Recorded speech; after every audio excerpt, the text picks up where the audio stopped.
Hi, today we're going to go over this week's ELA agenda, and it's going to be on text structures. And the text structures are going to be able to help you walk through your research. Let's go ahead and present our PowerPoint so you can see how it works.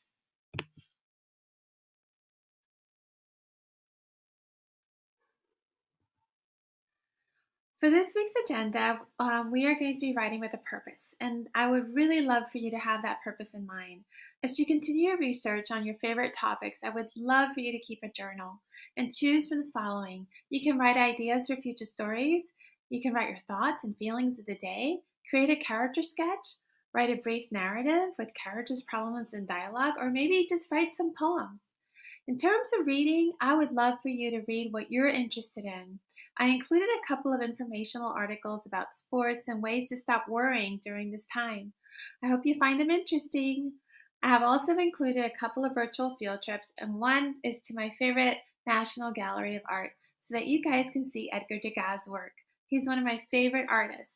Lastly, I included another virtual field trip. This one explores marine biodiversity since we've been working on climate change. Read all about it. What are you currently reading? As we move forward with this work, boys and girls, I would like you to keep a growth mindset. Set some goals and pace yourself. And remember, ask questions when you don't understand. Post these questions onto Google Classroom. I found this quote and I thought it was meaningful for our work. You are capable of so much more than you can even imagine. Learn from your heart, explore with your mind, and live with your spirit. Here's your daily practice. This is things that I want you to do every single day.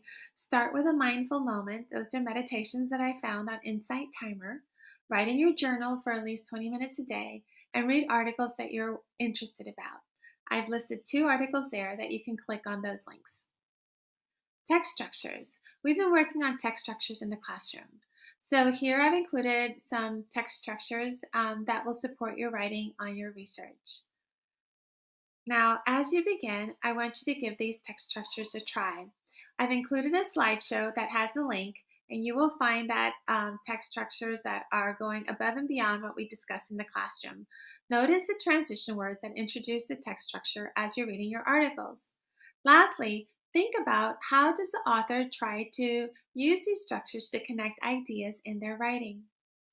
After you read and annotate your article, I would like you to identify the text structure, but not just say what it is. I want you to remember, how does the author use it as part of their craft? This week, I would like you to pace yourself.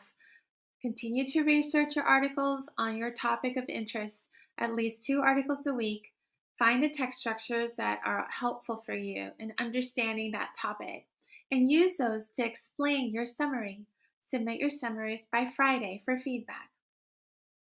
Now, you might need a brain break, so I included an exhibit at the National Gallery of Art to check out one of my favorite artists. His name is Edgar Degas. Edgar Degas was one of my most favorite Impressionist artists because he painted a lot of ballerinas and he actually used pastels to do that. If you have some pastels at home, give it a try.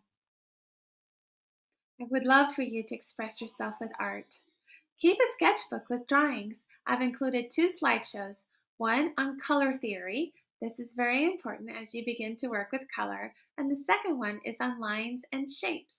I will also create some videos on YouTube that help you show you how to use this in developing your artwork.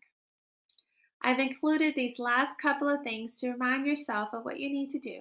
Keep a list of words as you're reading your topic. That's the language of the discipline. Don't forget to look at reliable resources and experts and disciplinarians in your field. Curate those resources by keeping a list of the URLs on the document that I've provided.